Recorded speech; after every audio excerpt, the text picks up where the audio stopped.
Boa noite, vamos para mais uma aula. A gente vai agora começar mais uma parte, só que assim, o que eu estava pensando, né?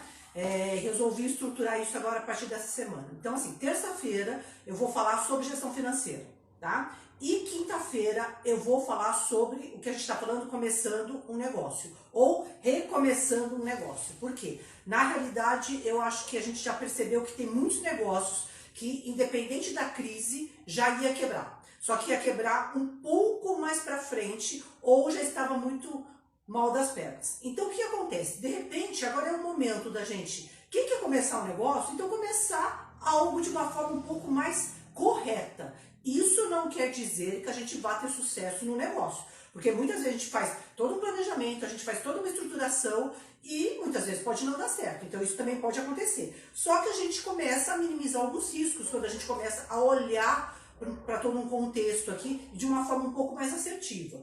E quem já tem negócio, são duas variantes que eu queria que vocês pensassem. Uma, se de repente meu negócio quebrou agora, eu tô vendo que não vai mais ele vingar, porque de repente tudo tá mudando e talvez as pessoas não queiram mais comprar de mim, ou eu não tenha mais condições de alavancar o negócio como eu tinha, e outros que de repente eu vou falar assim, puxa, dá para continuar a minha empresa, só que talvez eu vou ter que repensar alguns modelos, vou ter que repensar algumas questões aqui, tá? Então por isso que eu vou trazer essas questões agora na quinta-feira. Então toda quinta eu vou trazer algo para a gente falar dessa questão do reinício de um negócio, repensar o negócio ou realmente começar um negócio do zero. Tá? Então a gente vai começar essa aula falando sobre o quê?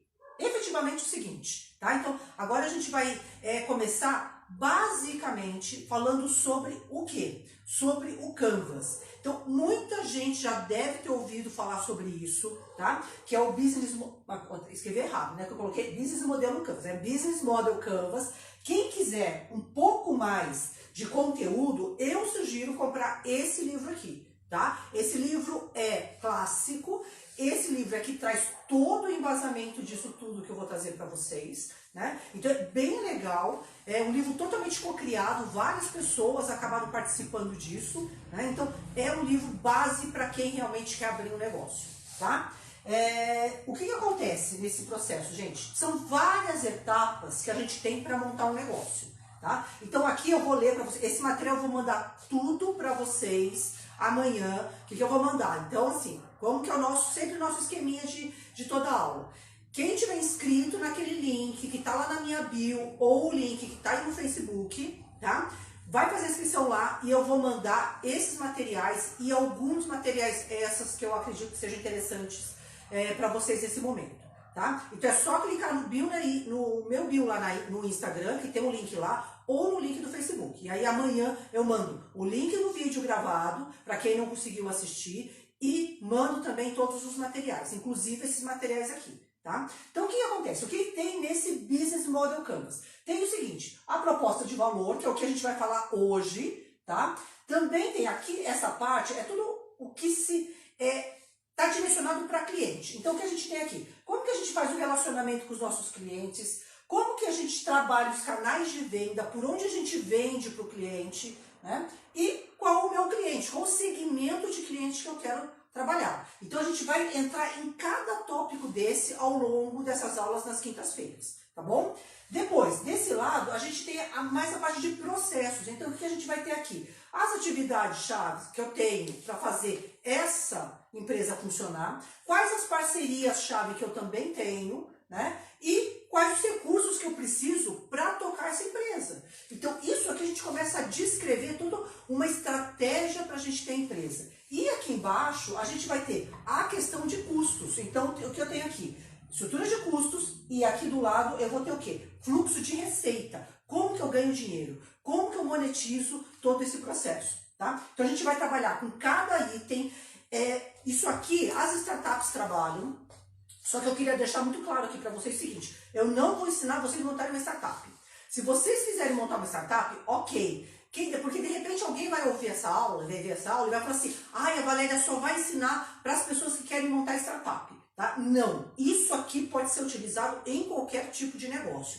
Então eu vou trazer uma linguagem acessível para qualquer pessoa, tá? De repente você fala assim, ai Valéria, mas tem um monte de terminologia em inglês que o pessoal usa. E é verdade, que eu acho que muitas vezes não serve para nada, só complica a nossa vida, tá? Então assim, eu vou trazer um linguajar simples para que realmente qualquer pessoa, independente de estudo, independente de conhecimento desse movimento ou não, possa entender e reestruturar ou estruturar o seu negócio, tá? Então a gente vai trabalhar hoje essa questão central, que é a proposta de valor, tá? Essa proposta de valor, ela vai depender muito de outros aspectos que a gente vai trazer aqui, e principalmente na questão de segmento de clientes. Então eu posso ter uma proposta de valor para um determinado segmento de cliente e eu posso ter uma proposta de valor para um outro determinado segmento de cliente, tá? Porque a gente vai começar a perceber que é diferente. Então tem gente que trabalha venda direto para pessoa física, que no mercado se fala B2C,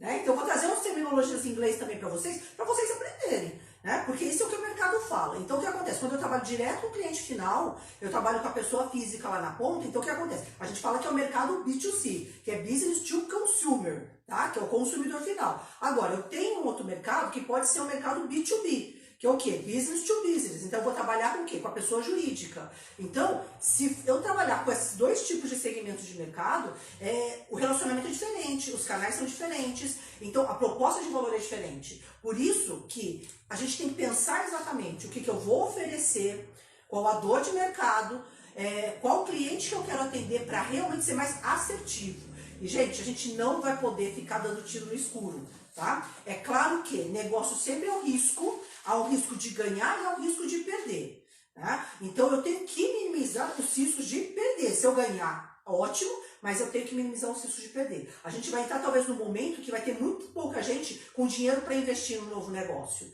né? Porque de repente vai ter que pagar outras questões. Ou tem gente que vai sair quebrado dessa crise e vai falar, Valéria, não tem dinheiro nenhum. E aí, como que a gente faz? Tá? Então, é essa questão que realmente a gente vai levar para vocês ali. Então, o que acontece? Vamos falar sobre proposta de valor, que é o primeiro passo, tá? Vocês vão receber esse mapinha também, para que vocês possam escrever e tudo mais. Esse mapa vai um pouquinho diferente para vocês. Esses slides vão para vocês, mas eu vou mandar para vocês exatamente o que é o Business Model Canvas, que é um mapinha, tá? Com todos esses quadradinhos e como vocês utilizam esse mapa, colocando post-it. Tá? Por quê? Porque pode ser que hoje você tenha uma ideia, amanhã você vai ver esse mapa, você vai falar, eu tive outra ideia. Só que em vez de você ficar riscando o documento, coloca um outro post-it e não joga aquele post-it fora, tá? Por quê? Porque de repente aquilo lá pode ser algo que você tem que repensar. E normalmente quando a gente faz um canvas, a gente gosta também de fazer com outras pessoas para nos ajudar. Então cada pessoa pode ter uma ideia. Então cada pessoa coloca um post-it lá. Tá? E isso depois a gente compila, depois a gente vê o que faz. Então, por isso que eu sugiro que utilize post-it, tá? Tem software para utilizar isso? Tem alguns sim. Só que tem gente que, eu particularmente gosto de utilizar esse Canvas no escrito mesmo, né? De ter um quadro, eu imprimo em A0 aqui. Provavelmente vocês não vão conseguir hoje, talvez um lugar que imprima em A0 para vocês, tá? Mas eu gosto de imprimir A0, já fiz várias vezes isso com o Samuel aqui na sala de casa, a gente colocou na parede e a gente foi montando esse Canvas, tá? Então é dessa forma como a gente faz esse processo. Então o que é proposta de valor, né? É pensar como você vai resolver o problema do seu cliente, como você resolve o problema do seu consumidor. E é resolver problema, gente. Por que as pessoas erram ao montar negócios? E isso eu falo desde a época que eu ministrava o seminário Empretec. Tá? Eu ministrei o Empretec de 2000 a 2010.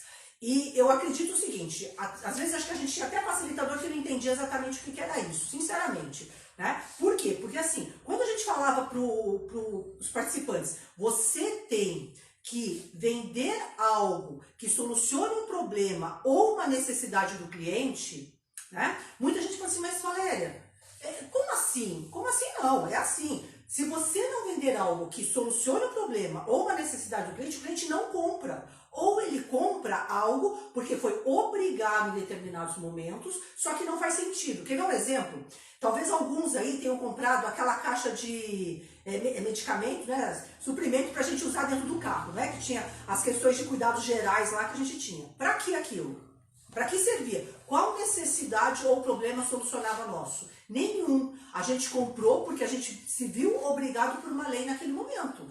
Tá? Então, isso é uma questão que no final todo mundo se sentiu enganado, porque todo mundo falou o seguinte: alguém ganhou dinheiro com isso, alguém do governo tinha que ganhar dinheiro com isso. E aí, não surtiu efeito. O que acontece? Quem ia saber ajudar alguém, de repente, que teve um acidente, você usar aquela caixinha de emergência? Gente, não dava para fazer aquilo lá. Né? Ninguém tem treinamento para utilizar aquilo de repente da forma mais correta. Então isso, quando a gente lança um produto no mercado que não supre uma necessidade e nem soluciona um problema. Tá? Agora, vamos pensar, micro-ondas.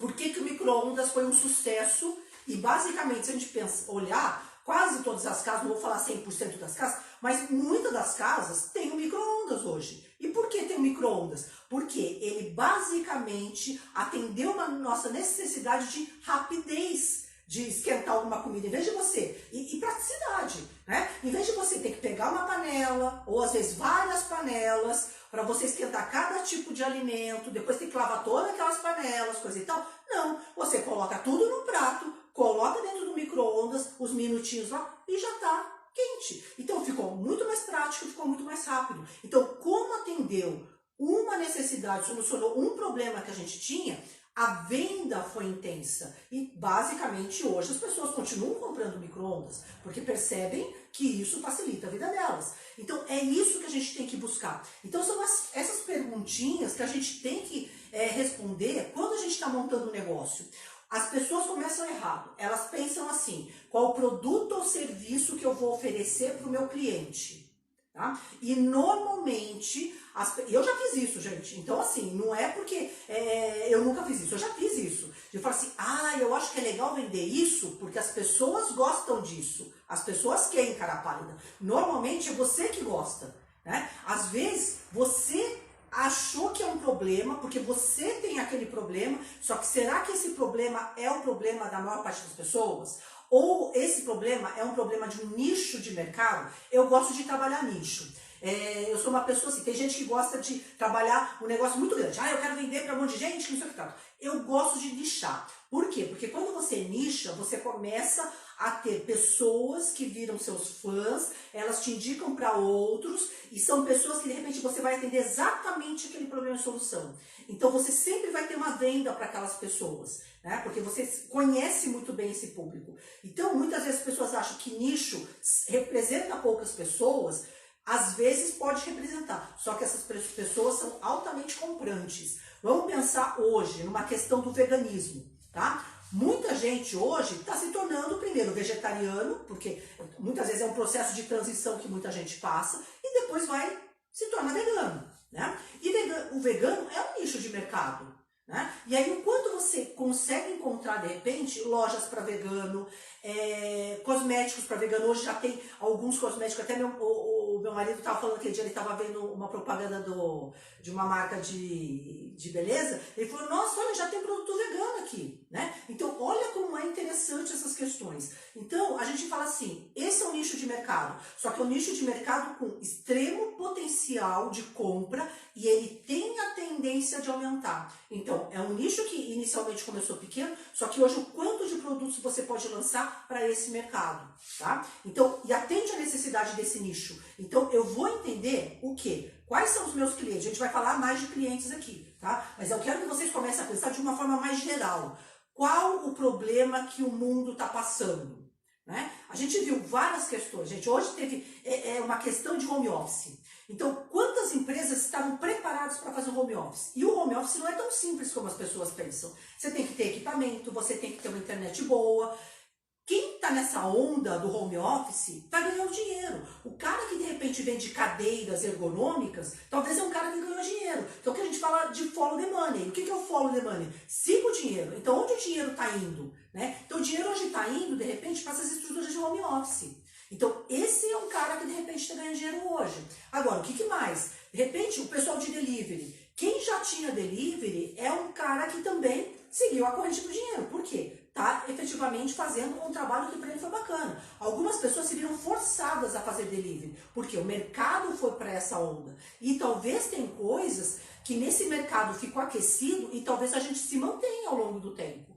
Eu acredito que muita gente que tinha preconceito no delivery vai continuar fazendo as suas compras via delivery. né? Então são coisas que a gente vai falar assim, o que vai atender o mercado, qual que foi a mudança do mercado em termos de soluções e problemas, aliás, de problemas e necessidades, e que a gente vai começar a atender melhor essas pessoas. Então, foquem, primeiro, olhem para o mercado no geral, e em vez de encontrar um produto ou serviço hoje, se pergunta, faz uma lista, gente, faz uma listinha, junta a família, já que vocês estão em casa, junta a família e fala o seguinte, quais os problemas que existem no mercado?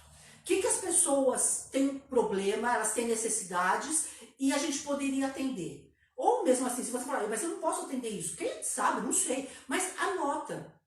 E começa muitas vezes com um problema pessoal. Puxa, eu tenho um problema de tal coisa, eu tenho um problema de outra coisa, tá? Igual, aquele dia eu estava vendo um programa que tem o quê? As mães, muitas vezes tem um problema do quê? De levar os filhos na escola, de poder depois sair da escola, vai para o inglês, do inglês para a natação, coisa e tal. Então tem uma empresa que está oferecendo o quê? Serviço de mães, então são mentoristas, né? Que elas fazem esse trabalho para as mães que estão trabalhando fora e não conseguem fazer esse tipo de coisa. Então o quê? Era uma dor de uma mãe que ela transformou num negócio, que também são dores de outras mães. Então isso que a gente começa a olhar a questão de dores de mercado e necessidades de mercado. Tá? Tem muito empreendedor, quando ia para o Empretec, falava assim pra gente, eu consigo criar uma necessidade. Eu falo, tá bom, então dê exemplos. Né? E aí as pessoas falavam, você não cria necessidade, você desperta necessidade, é diferente. Você desperta o desejo. Tá? Então, assim, criar necessidade, não, as pessoas já têm necessidades internas. Agora, você pode despertar por meio do marketing. Só que aí o marketing é uma ferramenta. Só que muita gente também erra, porque acha assim, eu vou colocar dinheiro pra caramba em marketing e aí eu vou conseguir despertar, vou criar o desejo nas pessoas ou vou criar a mensagem nas pessoas. Gente, isso é muito custoso e muitas vezes o pessoal dá com os burros na água. Tá? Então, o que é mais adequado? Entender necessidades das pessoas. O que o teu vizinho, de repente, tem de necessidade, e não só ele, mas um monte de gente. O que teu cliente tem de necessidade e já te falou e você não escutou. Tá? Quando a gente tinha papelaria, uma das coisas que a gente fazia muito bem era atender a necessidade dos clientes.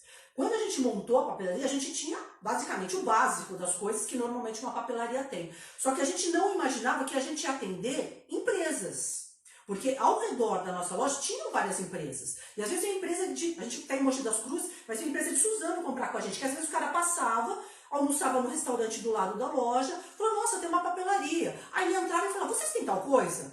E às vezes a gente não tinha. Só que eu falava assim para ele, eu não tenho, mas eu posso trazer. Ele falou assim, nossa, você pode trazer? Posso. E aí eu encomendava com o meu fornecedor, falava para ele, olha, o preço é tanto, tal dia tá chegando, tudo bem você esperar? Não, beleza, eu tô esperando. Então o que acontece? Eu comecei a virar no foco do quê? De atender a mensagem do meu cliente. Então, depois de um momento, eu tinha um monte de coisa de material de escritório, né?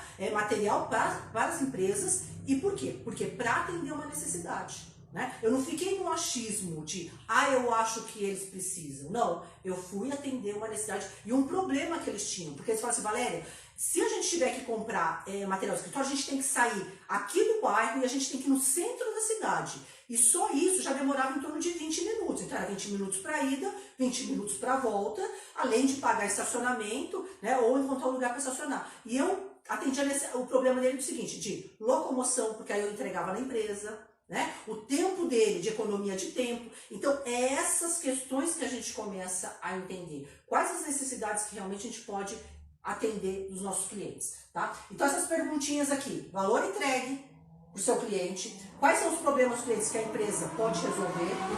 Quais são os produtos e serviços que são entregues para esse segmento de clientes? Aí você vai pensar no produto, tá? Vamos pensar o seguinte, vou dar um exemplo para vocês que muitas vezes as pessoas comentam disso aqui. De repente eu sou um empresário e eu falo o seguinte, olha, eu quero atravessar esse rio. Então, construo uma ponte. Será que eu preciso efetivamente construir essa ponte? Não. Às vezes, como o meu cliente me pediu, eu posso falar assim, mas cliente, para você atravessar esse rio, não pode ser um barco? Que ele é mais barato?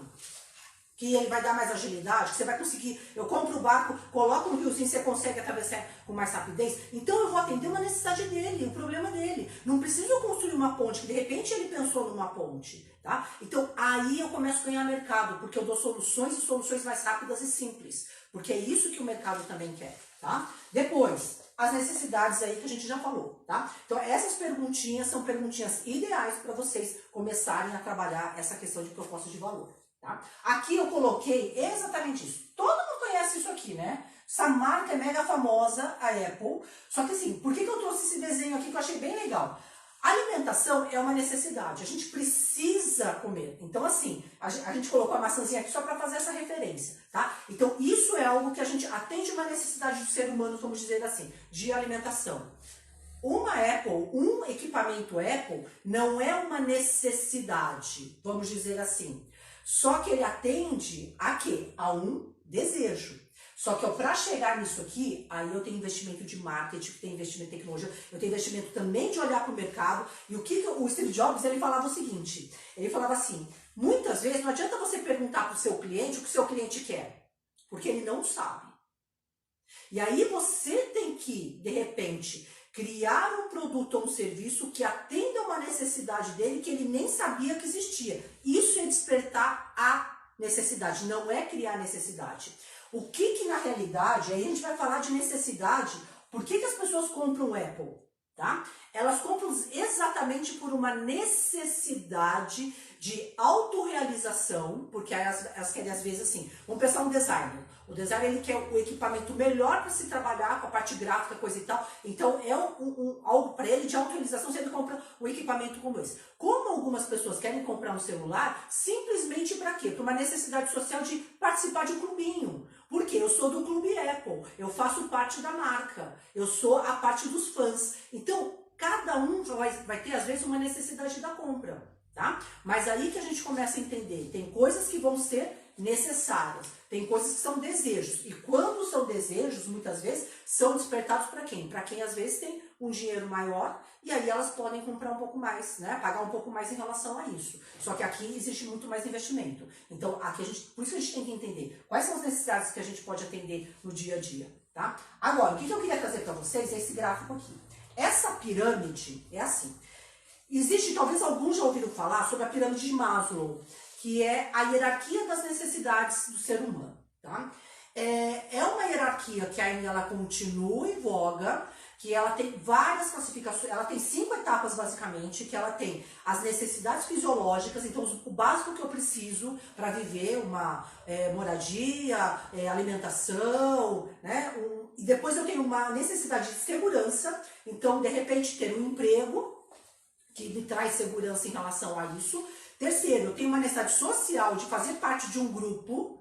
Depois eu tenho uma necessidade de autoestima, de me sentir bem. E depois eu tenho uma necessidade de autorrealização, que aí é o topo da cadeia, de que realmente eu estou muito bem, eu tenho uma necessidade muito maior de algumas questões aí, que às vezes são questões até mais transcendentais, vamos dizer assim. Só que essa pirâmide, que é do Eric Almquist, o nome é um pouquinho complicado, ele traz uma pirâmide um pouquinho diferente, uma pirâmide que ele traz 4 etapas, 4 necessidades, vamos dizer assim, tá? Só que aqui, exatamente, ele descreve basicamente essas dores, esses problemas e essas necessidades que os clientes têm. Tá? Então ele faz com que a gente olhe para cada um disso e fale assim, ok, qual necessidade ou problema que eu vou atingir? O que eu vou pegar no coração desse meu consumidor, desse nicho que eu quero trabalhar, desse segmento de cliente? Tá? Então ele traz, isso aqui vocês talvez não consigam enxergar aí, porque vai ficar pequenininho, mas isso também vai para vocês. Então como que eu olho isso? Eu tenho necessidades funcionais. Tá? Quais são essas necessidades ou problemas funcionais? Por exemplo, todo mundo quer economizar tempo. Tem muita gente que falava para mim, nos treinamentos de gestão de tempo, assim, eu não tenho tempo para fazer tal coisa. E agora está encontrando tempo. Né? Então, assim, mas as pessoas têm necessidade de encontrar mais tempo. Então, quando eu falei do micro-ondas, isso atendeu uma necessidade da economia de tempo. Tá? Depois, simplificar algumas questões. Para que hoje a gente precisa, de repente, de um carro?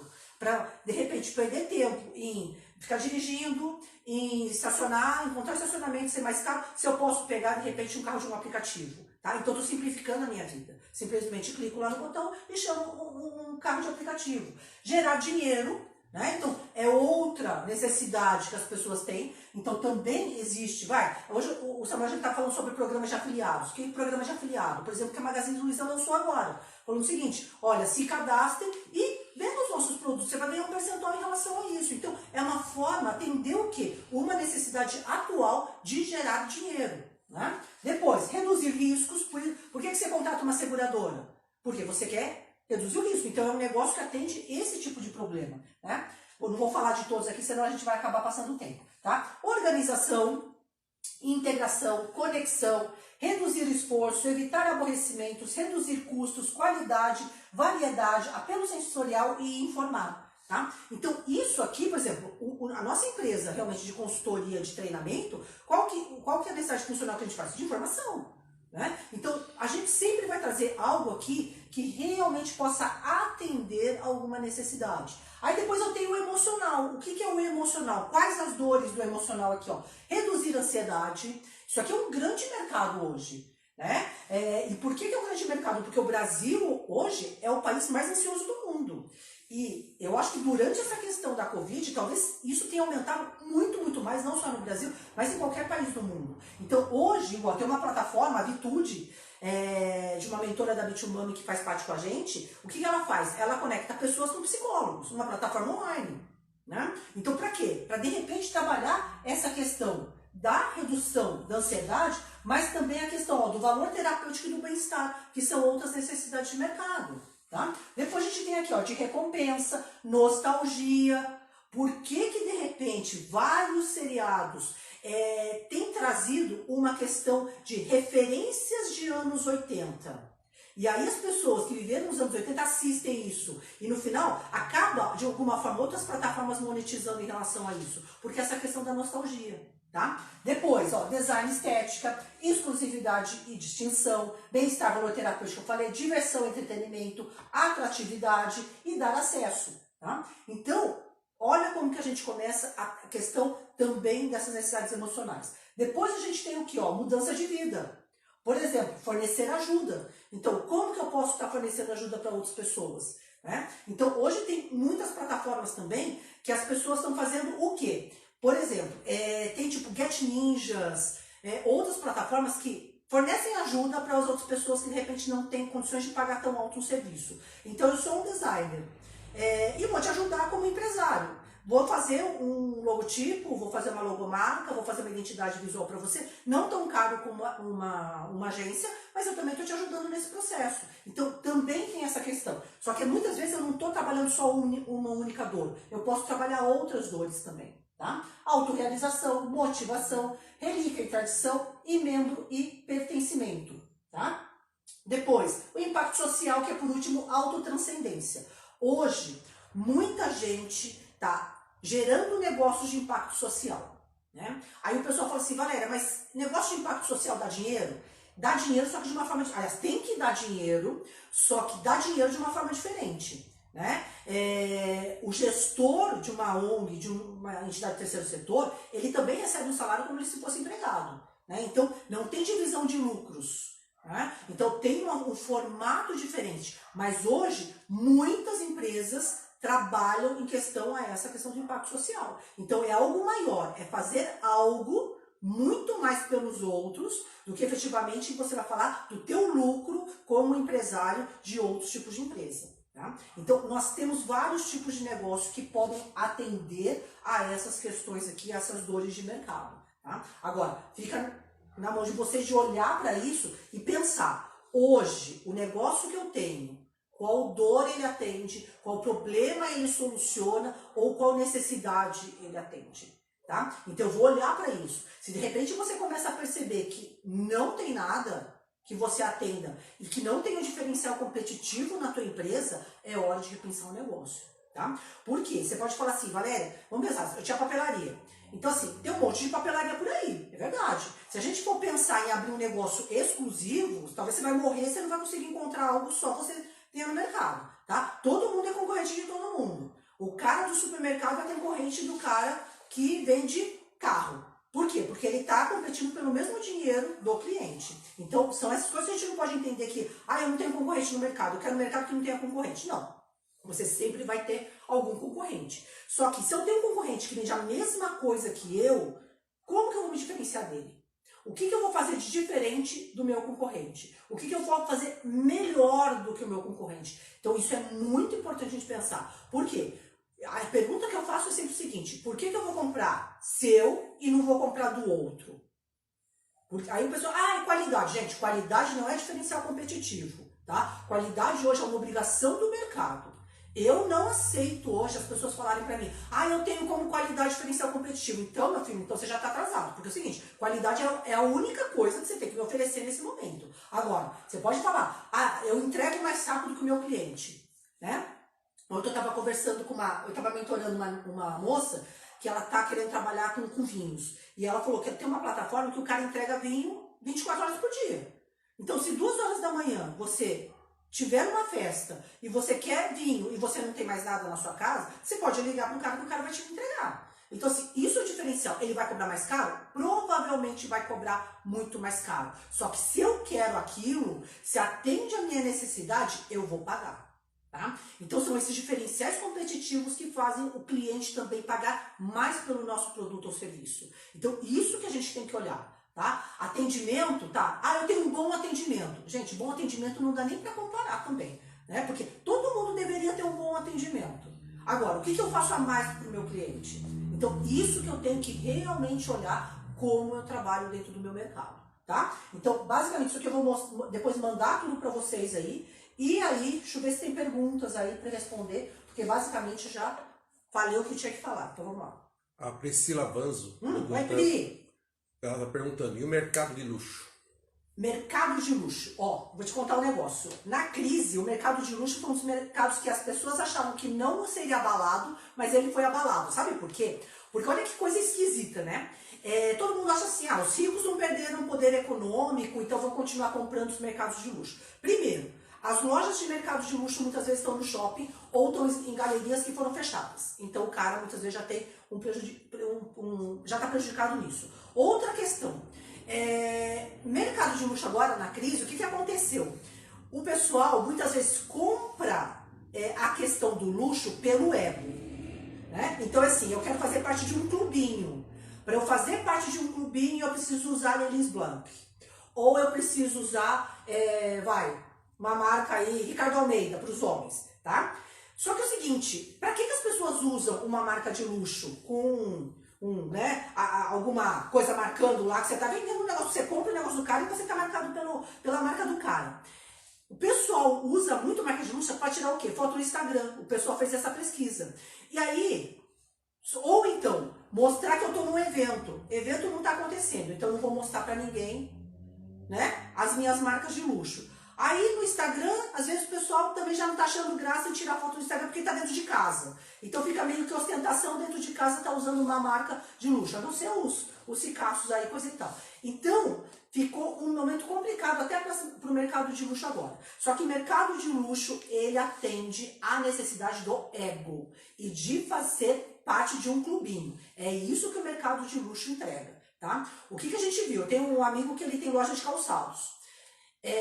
Um dos calçados caros, vamos pensar assim, de marca que o pessoal compra muito, é o Nike.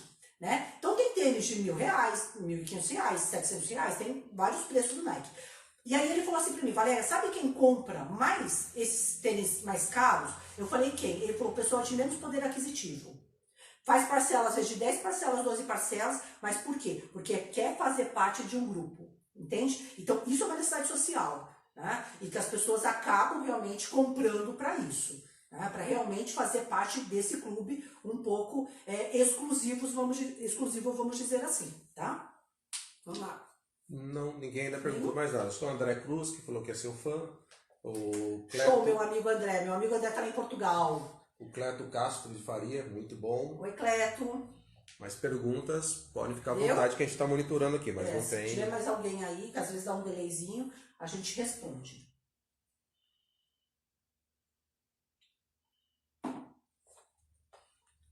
Ok?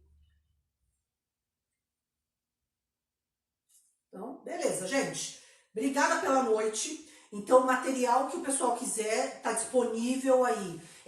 Amanhã tô mandando para vocês. Clica no... Opa, tem uma perguntinha aí? Tem uma pergunta aqui. A Maria Daniele. Oi, Maria Daniele. Daniela. Daniela. Isso. Maria Daniela Capão. Valéria, atendo lanchonetes e eles caíram à venda, mesmo com delivery. Acho que é porque as pessoas ainda não iniciaram a comprar delivery porque compraram muito no supermercado.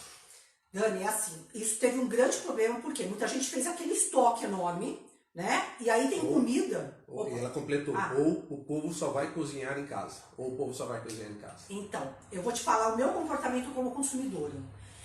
Normalmente 1 ou 2 vezes por semana ou a gente jantava ou almoçava fora ou a gente pedia alguma coisa. Basicamente faz 3 semanas que eu não peço nada fora. Eu tenho cozinhado em casa porque eu tenho ficado em casa. Hoje eu estava conversando com uma amiga minha também, advogada que tem 3 filhos, né? Tem uma vida bem estável, coisa e tal, mas ela mesma falando, ela falou, Valéria, a gente tá comendo frango aqui, que é o mais barato que tem e tudo mais. Então tem muita gente que tá numa base de economia porque não sabe como o mercado vai voltar. Principalmente o pessoal que é autônomo, profissional, liberal e empresário. Né? Então as pessoas estão evitando talvez pedir um pouco nos deliveries de restaurante, coisa e tal, em termos de finanças, tá? Outra questão que eu observo, e que isso é uma questão grave, que muita empresa não fez. Tem muita lanchonete, vamos pensar, padaria, restaurante, eu pelo menos já frequento vários. Eu nunca recebi, de repente, ou muito poucos, falando assim, você quer deixar um contato teu para alguma coisa, tudo mais? Porque se as pessoas tivessem o contato dos seus clientes hoje, então assim, independente do tamanho, a gente tem que ter que a gente brinca num CRM, não precisa ser um sistema enorme, mas uma planilhinha com o contato dos nossos clientes. E como que poderia ter sido feito isso? De repente eu tenho uma lanchonete pequena, mas eu posso falar assim, olha, a gente vai fazer um sorteio toda semana. Coloca aqui seu WhatsApp pra gente poder fazer o sorteio e tudo mais. Gente, a galera coloca o WhatsApp lá. Pra que você vai pegar aquele WhatsApp? Pra nesse momento que de repente você tivesse que entregar para as pessoas, você teria o quê? Contato dessas pessoas. Tem muita gente que não tem o contato dessas empresas, dessas lanchonetes dentro desses restaurantes. Hoje eu fui fazer compra no supermercado. E aí eu fui depois levar também um mantimento para minha mãe e meu pai, que também estão trancadinhos lá. E aí o que acontece? Eu fui passando numa rua que tem muitos lanchonetes e restaurantes aqui perto de casa. Todos estão com faixa na frente, né? Aí estamos atendendo delivery.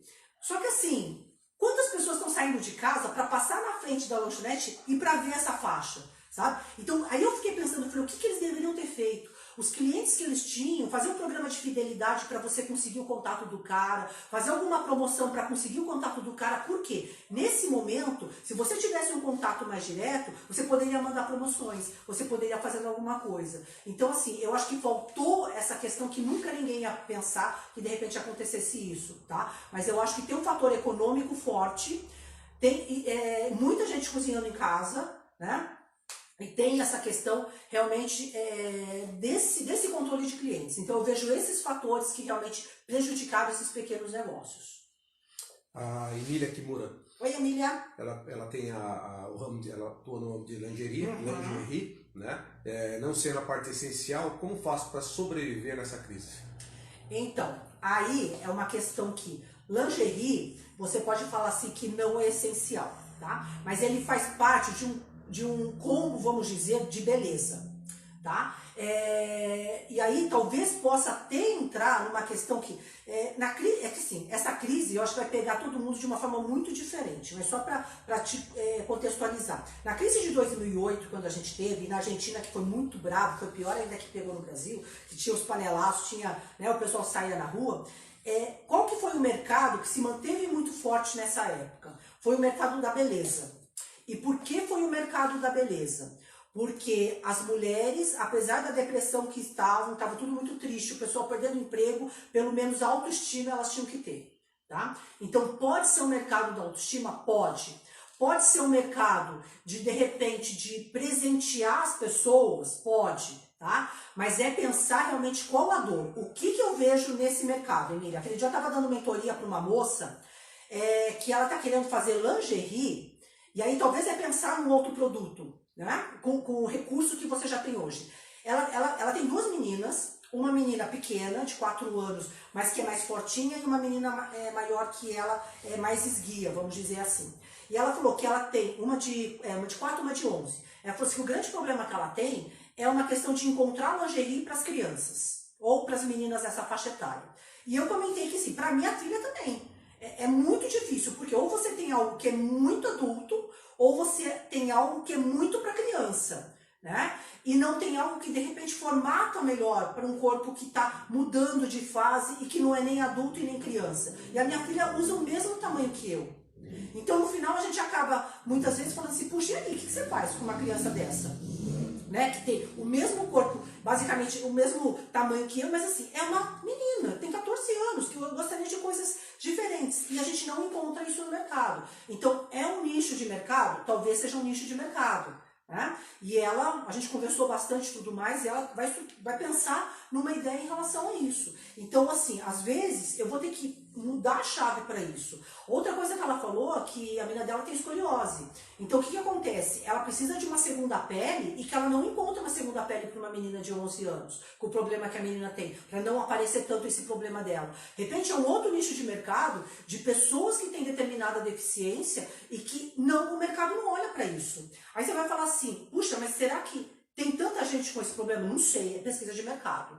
Tá? Aquele dia o Samuel viu e depois ele mostrou para mim de mães que têm filhos com problemas, com deficiências, né, de que não conseguem realmente nem andar, nem se locomover para nada, e elas criaram uma marca, toda uma modelagem para essas crianças, para ficarem roupas, para ficarem assim, confortáveis, né, porque precisam trocar essas crianças usam fraldas, então assim, precisam ficar, tem os catéteres e tudo mais, então precisam ficar confortáveis. Mas ao mesmo tempo, o que acontece? A roupa tem que ser bonita. E essa boniteza não é nem tanto para a criança, mas para a mãe se sentir bem. Para a mãe olhar para o filho e falar assim, meu filho tá bonito, minha filha tá bonita, né? E não uma roupa desengonçada de repente. Então assim, na questão da moda, que eu acho que é uma questão que vai repercutir muito drasticamente, porque as pessoas vão deixar de comprar, talvez é olhar para nichos. Sabe? Como eu posso, de repente, dar essa virada e, de repente, com os recursos que eu tenho,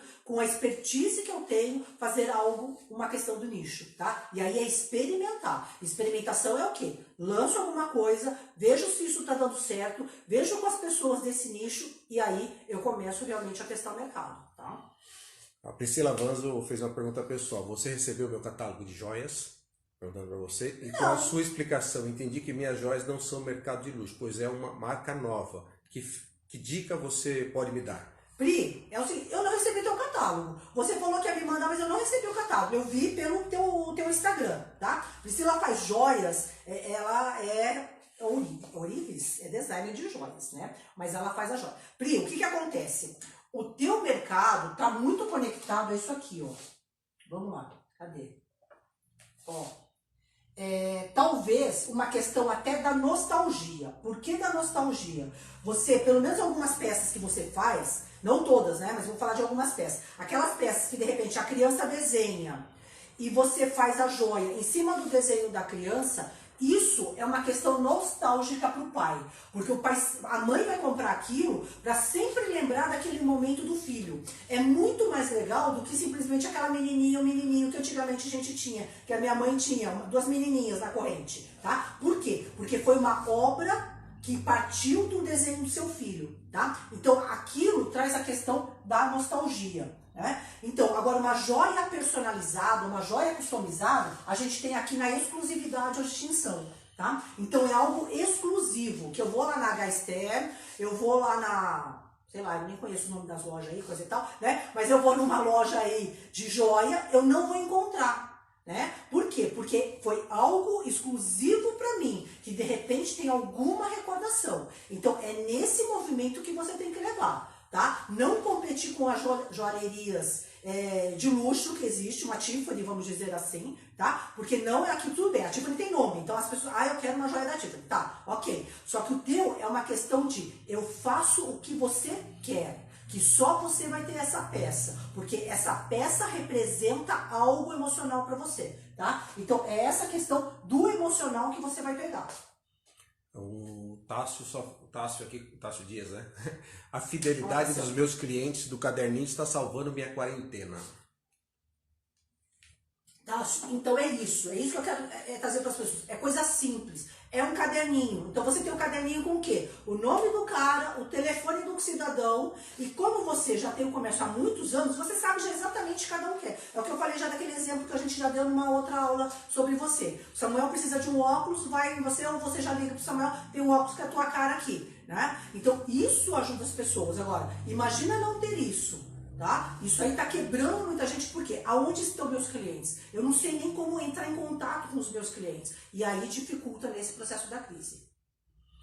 Agora uma curiosidade minha, nessa pirâmide aí, eu identificando aonde eu me encontro, eu consigo fazer um marketing em cima direcionado para um emocional, um marketing para um funcional, um marketing para mudança de vida, um marketing para o impacto social. Eu consigo construir isso direcionando, que nem o que você acabou de falar. Mas aí é por isso que você vai trabalhar, porque você direciona pelo benefício que você traz para a pessoa, pela dor que você sana nela. Então, se você vai vender uma máquina de lavar, você vai trazer o quê? Por que você vai? Porque você não vai ter trabalho, você vai ficar descansada. Então, é essa questão que facilita até o processo. É claro que a gente vai marketizar, vai deixar o negócio mais bonito, tá? Mas é por aqui que a gente vai trazer e mostrar o benefício à dor da pessoa. A Priscila Avanzo, obrigada, Val, super clareou minhas ideias. Então, show. Manda um catálogo aí, depois a gente negocia.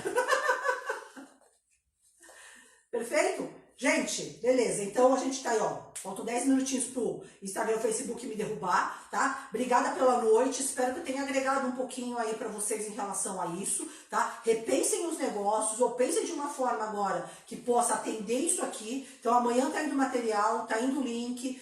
Quem realmente quiser aí receber esse material, clica lá na minha bio, clica aí no link. Quem já fez a inscrição já vai receber, já tá recebendo todos os dias que a gente tem alguma coisa para mandar, tá? E quem quiser recebe o material aí a partir de amanhã, tá bom? Obrigada, gente, pela noite. Terça-feira eu tô aqui com uma nova aula. Ainda não sei qual aula que vai ser de terça, porque ainda eu não pensei. Vou fazer algo que realmente seja mais efetivo aí para vocês. Mas terça eu vou falar sobre gestão financeira, tá bom? Então, tchau, gente. Até semana que vem e boa sexta e bom final de semana.